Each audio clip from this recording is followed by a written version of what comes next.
Hi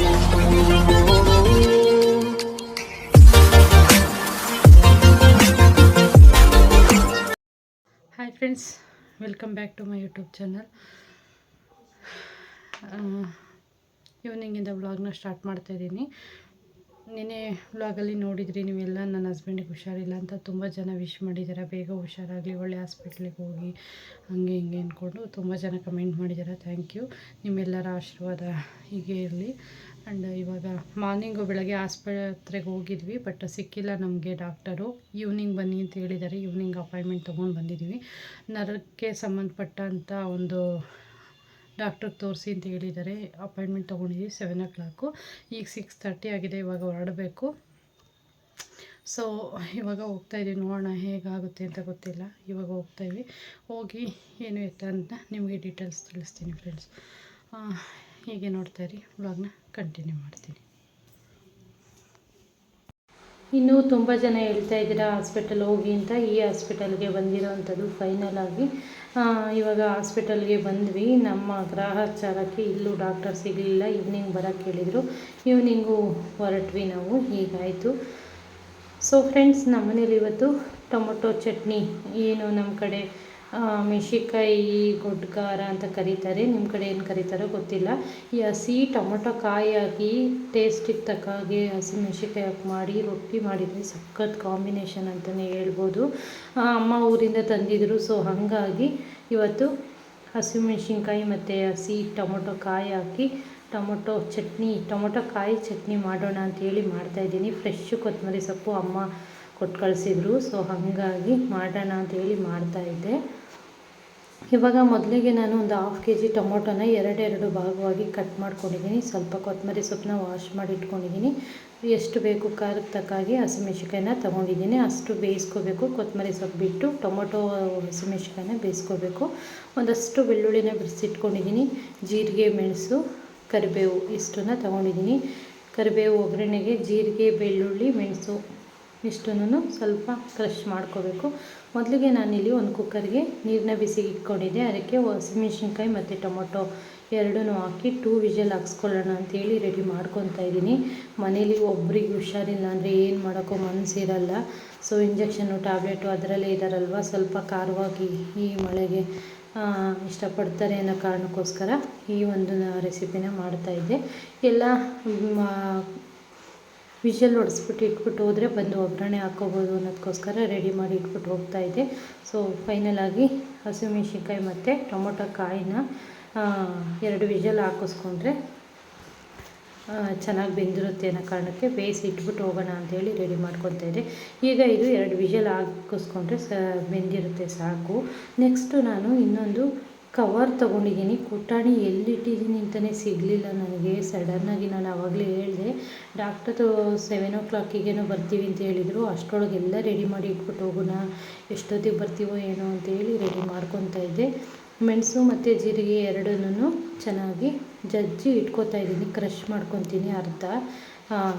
ಆಮೇಲೆ ಬೆಳ್ಳುಳ್ಳಿನೂ ಅದ್ರ ಜೊತೆಗೇ ಸೇರಿಸಿ ಚೆನ್ನಾಗಿ ಜಜ್ಕೊಂಡ್ರೆ ಆಯಿತು. ಬಟ್ ಮಿಕ್ಸಿ ಇದಕ್ಕೆಲ್ಲ ಹಾಕಬೇಡಿ. ಇದೇ ಥರ ಕ್ರಷ್ ಮಾಡಿಕೊಂಡ್ರೆ ಚೆನ್ನಾಗಿರುತ್ತೆ ಟೇಸ್ಟು ಅಂತ. ನೋಡಿ, ಈ ರೀತಿ ಜಜ್ಕೊತಾ ಇದ್ದೀನಿ. ಕುಟಾಣಿ ಎಲ್ಲಿ ಇಟ್ಟಿದ್ದೀನಿ ಅನ್ನೋದೇ ಗೊತ್ತಾಗಲಿಲ್ಲ ನನಗೆ. ಫೈನಲಾಗಿ ನೋಡಿ, ಈ ರೀತಿ ಜಜ್ಜಿಟ್ಕೊಂಡಿದ್ದೀನಿ.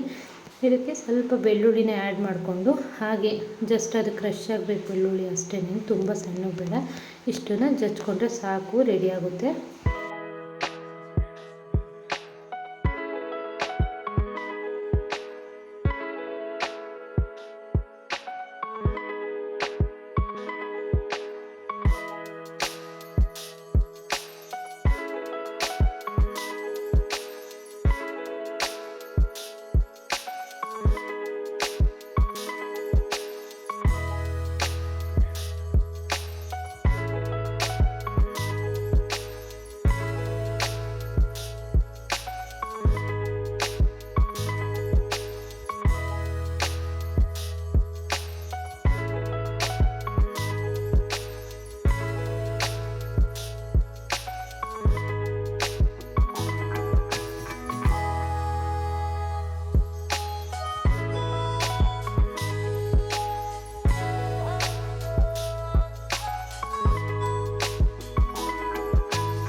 ಇನ್ನು ನಾನು ಆವಾಗಲೇ ಹೇಳ್ದಾಗೆ ಎಲ್ಲ ರೆಡಿ ಮಾಡಿ ಇಟ್ಬಿಟ್ಟು ಹೋಗಿದ್ದೆ. ಹಾಸ್ಪಿಟಲ್ ಹೋಗ್ಬಿಟ್ಟು ಬಂದೆ. ಏನು ಎತ್ತ ಅನ್ನೋದನ್ನ ಹೇಳ್ತೀನಿ ಫೈನಲಾಗಿ ಏನಾಯಿತು ಅನ್ನೋದನ್ನು. ಮೊದಲಿಗೆ ನಾನಿಲ್ಲಿ ವಿಷಲ್ ಕೂಡ ತಣ್ಣಗಾಗಿತ್ತು. ಟೊಮೊಟೊ ಮತ್ತು ಹಸಿಮೆಣ್ಸಿಕಾಯಿ ಎರಡೂ ಒಂದು ರೌಂಡ್ ಹಾಗೆ ಮಿಕ್ಸಿ ಜಾರ್ಗೆ ಹಾಕ್ಕೊಂಡು ರುಬ್ಕೋತಾ ಇದ್ದೀನಿ. ತುಂಬ ಸಣ್ಣಗೆ ಬೇಡ, ದಪ್ಪ ದಪ್ಪ ರುಬ್ಕೊಳ್ಳೋಣ. ಪೂರ್ತಿ ಎಲ್ಲನೂ ಹಾಕ್ಕೊಂಡು ಇವಾಗ ದಪ್ಪ ದಪ್ಪಾಗಿ ರುಬ್ಕೊಂಡ್ರೆ ಸಾಕು. ತುಂಬ ಸಣ್ಣ ರುಬ್ಬಿದ್ರೆ ಟೇಸ್ಟ್ ಚೆನ್ನಾಗಿರಲ್ಲ. ಇವಾಗ ನೋಡಿ ಎಲ್ಲ ಶಿಫ್ಟ್ ಮಾಡ್ಕೊತಾ ಇದ್ದೀನಿ ಜಾರ್ಗೆ.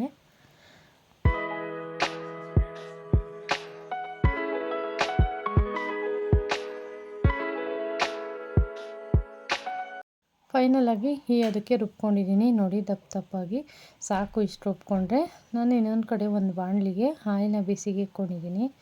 ಈಗ ಬಜ್ಜಿ ಕರೆದಿದೆ. ಸೊ ನಿನ್ನೆ ಬಂದಿದ್ದರು ನಮ್ಮ ಮನೆಯವ್ರು ನೋಡೋಕ್ಕೆ, ರಿಲೇಟಿವು. ಸೊ ಹಾಗಾಗಿ ಅದೇ ಬಾಣಲಿಗೆ ಒಗ್ಗರಣೆ ಕೊಟ್ಕೊತಾ ಇದ್ದೀನಿ. ಅದಕ್ಕೆ ಒಂದು ಸ್ಪೂನಷ್ಟು ಸಾಸಿವೆನ ಕೂಡ ಆ್ಯಡ್ ಮಾಡ್ಕೊಂಡಿದ್ದೀನಿ. ಸಾಸಿವೆ ಆ್ಯಡ್ ಮಾಡ್ಕೊಂಡು ಇವಾಗ ಕರಿಬೇವು, ಬೆಳ್ಳುಳ್ಳಿ, ಜೀರಿಗೆ, ಮೆಣಸು ಏನು ಜಜ್ಜಿ ಇಟ್ಕೊಂಡಿದ್ವಲ್ಲ ಅದನ್ನು ಕೂಡ ಆ್ಯಡ್ ಮಾಡ್ಕೊತೀನಿ. ಸ್ವಲ್ಪ ಸಾಸಿವೆ ಸಿಡಿದು ಬಿಡಲಿ ಅಂತ ವೆಯ್ಟ್ ಮಾಡ್ತಾಯಿದ್ದೆ. ನೋಡಿ, ನಾನು ಮನೆಗೆ ಬಂದಾಗ 9:30 9:45 ಏನೋ ಆಗಿತ್ತು ನೈಟು. ಈವ್ನಿಂಗು ನನಗೆ ಡಾಕ್ಟ್ರು ಸಿಕ್ಕಿದಂಥದ್ದು. ಎಲ್ಲ ವೆಯ್ಟ್ ಮಾಡಿ ಮಾಡಿಸ್ಕೊಂಡು ಬರೋ ಹೊತ್ತಿಗೆ 9:45 ಏನೋ ಸಮಥಿಂಗ್ ಆಗಿತ್ತು. ಆವಾಗ ಬಂದಿದ್ದಂಥದ್ದು. ಇವಾಗ ಚೆನ್ನಾಗಿ ಫ್ರೈ ಆಗಿದೆ. ನೆಕ್ಸ್ಟು ನಾನು ರುಬ್ಬಿಟ್ಕೊಂಡಿದ್ನಲ್ಲ ಟೊಮೊಟೊ ಪೇಸ್ಟ್ ಏನಿದೆ ಅದನ್ನು ಆ್ಯಡ್ ಮಾಡ್ಕೊತಾ ಇದ್ದೀನಿ. ಇವಾಗ ನೀರೇನನ್ನು ಹಾಕಿಲ್ಲ ನಾನು. ಸ್ವಲ್ಪ ಮಿಕ್ಸಿ ಜಾರ್ ಏನಿರುತ್ತೆ ಅದನ್ನು ಅಲ್ಲಾಡಿಸ್ಕೊಂಡು ಹಾಗೆ ಆ್ಯಡ್ ಮಾಡ್ಕೊಂಡಿದ್ದೀನಿ ಅಷ್ಟೇನೆ. ಫೈನಲಾಗಿ ಇವಾಗಿದು ಚೆನ್ನಾಗಿ ನೀರು ಸೀಬೇಕು, ಅಲ್ಲಿವರೆಗೂ ಬೇಯಬೇಕಿದು. ಒಂದು 10 ಮಿನಿಟ್ಸ್ ಹತ್ತತ್ರ 10 ಮಿನಿಟ್ಸ್ 15 ಮಿನಿಟ್ಸೇ ಬೇಯಿಸ್ಬೇಕಿದನ್ನು. ಒಂದು ಲಿಡ್ನ ಕ್ಲೋಸ್ ಮಾಡಿ ಚೆನ್ನಾಗಿ ಬೇಯಿಸ್ಕೊತೀನಿ. ಅದಕ್ಕೂ ಮುಂಚೆ ಸ್ವಲ್ಪ ಕೊತ್ತಂಬರಿ ಸೊಪ್ಪು ಏನು ತೋರಿಸ್ತೆ ಅಲ್ವಾ, ಕಟ್ ಮಾಡಿ ಹಾಕ್ಕೊಂಡು ರುಚಿಗೆ ತಕ್ಕಷ್ಟು ಉಪ್ಪನ್ನು ಹಾಕಿದರೆ ಟೊಮೊಟೊ ಕಾಯಿ ಚಟ್ನಿ ರೆಡಿ ಆಗುತ್ತೆ.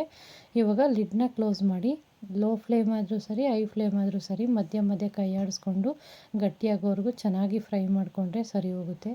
ನಾನು ಮೊದಲೇ ಹೇಳಿದಾಗೆ ನಾವು ಯಾವುದೇ ಒಂದು ಕೆಲಸ ಮಾಡಿದ್ರೂ ಮನಸ್ಸಲ್ಲಿ ನೆಮ್ಮದಿ ಅನ್ನೋದು ಇರಬೇಕು, ತಲೆಯಲ್ಲಿ ಬೇರೆ ಯೋಚನೆ ಇರಬಾರ್ದು.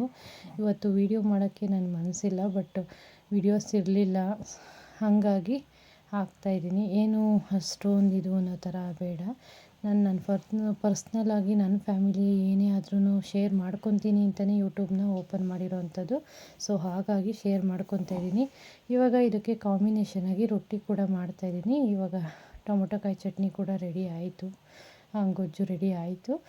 ಈಗ ನನ್ನ ಹಸ್ಬೆಂಡ್ಗೆ ಹಾಕ್ಕೊಟ್ಬಿಡೋಣ ಅಂತೇಳಿ ಹಾಕ್ಕೊಡ್ತಾಯಿದ್ದೀನಿ.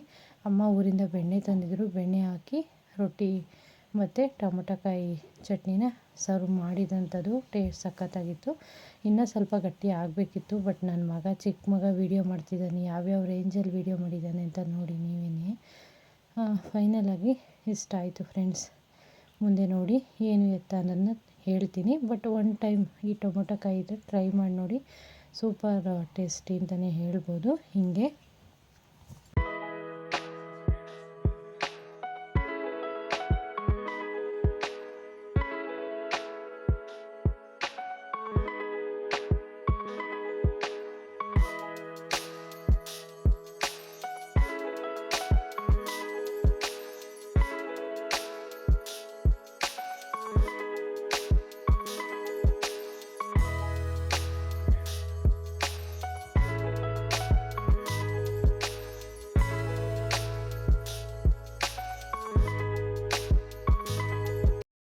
ಓಕೆ ಫ್ರೆಂಡ್ಸ್, ಫೈನಲಾಗಿ ಮನೆಗೆ ಬಂದ್ವಿ ಹಾಸ್ಪಿಟಲಿಂದ.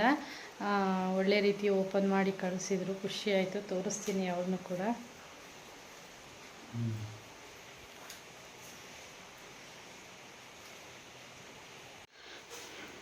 ರೇವು ಎಲ್ಲ ಸುಮಾರು ಜನ ಏನಾಯಿತು ಅಣ್ಣಂಗೆ ಅಂತ ಕೇಳ್ತಾನೆ ಇದ್ರು. ಫೈನಲಾಗಿ ಏನಾಯಿತು ಅಂತ ನೀವೇ ಹೇಳ್ಬಿಡಿ. ಫೈನಲಾಗಿ ಈಗ ಹೆಂಗಿದೆ ಅನ್ನೋದನ್ನ ಹೇಳ್ಬಿಡಿ. ಏನೋ ಆಗಿತ್ತಲ್ಲ, ಕಾಲು ನೋವಾಗಿತ್ತು. ಹಾಂ, ಓಪನ್ ಮಾಡಿಸಿದ್ದೀವಿ. ಈಗ ಎಲ್ಲ ಕಿವಿಯಲ್ಲಿ ನಾಚಿತಾ ಇದ್ದಾರೆ. ಹುಷಾರ ಆಯ್ತದೆ ಅಂತ ಹೇಳಿದರೆ ಫೈನಲಾಗಿ ಓಪನ್ ಮಾಡಿದ್ದಾರೆ. ಪಸ್ ಆಗಿತ್ತು ಅಂತ ಹೇಳಿದೆ, ಎಲ್ಲ ಫುಲ್ ತೆಗೆದು ರಿಮೂವ್ ಮಾಡಿದ್ದಾರೆ. 5 ಡೇಸು ಡ್ರೆಸ್ಸಿಂಗ್ ಮಾಡೋಕ್ಕೂ ಕೂಡ ಹೇಳಿದ್ದಾರೆ, ಹೋಗಬೇಕು. ಹುಷಾರಿಲ್ಲ ಅಂತ ಮಗನಿಗೆ ಒಂದೇ ದಿವಸಕ್ಕೆ ಅಮ್ಮ ಮಗನ ನೋಡ್ಕೊಳ್ಳೋಕ್ಕೆ ಅಂತ ಬಂದವ್ರೆ. ಥ್ಯಾಂಕ್ ಯು ಯಾರೆಲ್ಲ ವಿಶ್ ಮಾಡಿದ್ದೀರಾ, ಥ್ಯಾಂಕ್ ಯು. ಹುಷಾರಾಗಲಿ ಅಂತ ಇದ್ದಾರೆ. 5 ಡೇಸು ಡ್ರೆಸ್ಸಿಂಗ್ ಇದೆ. ಇನ್ನು ಸ್ವಲ್ಪ ಕೂದಲೆಲ್ಲ ಈಗ ಸ್ವಲ್ಪ ಸ್ವೆಲ್ ಕಮ್ಮಿ ಆಗಿದೆ. ನೋಡೋಣ ಇನ್ನೊಂದು 5 ಡೇಸ್ ತೋರಿಸ್ತೀನಿ. ಬಾಯ್ ಹೇಳ್ಬಿಡಿ. ಓಕೆ, ಇವತ್ತಿನ ವ್ಲಾಗ್ನ ಇಲ್ಲಿಗೆ ಎಂಡ್ ಮಾಡ್ತೀನಿ. ನನಗೆ ಹ್ಯಾಪಿ ಅಂತಲೇ ಹೇಳ್ಬೋದು. ಥ್ಯಾಂಕ್ ಯು ಸೋ ಮಚ್ ನಿಮ್ಮೆಲ್ಲರ ಆಶೀರ್ವಾದ ಸಪೋರ್ಟ್ಗೆ. Thank you so much. ಇವತ್ತಿನ ವ್ಲಾಗ್ನ ಇಲ್ಲಿಗೆ ಎಂಡ್ ಮಾಡ್ತೀನಿ. Thank you, bye.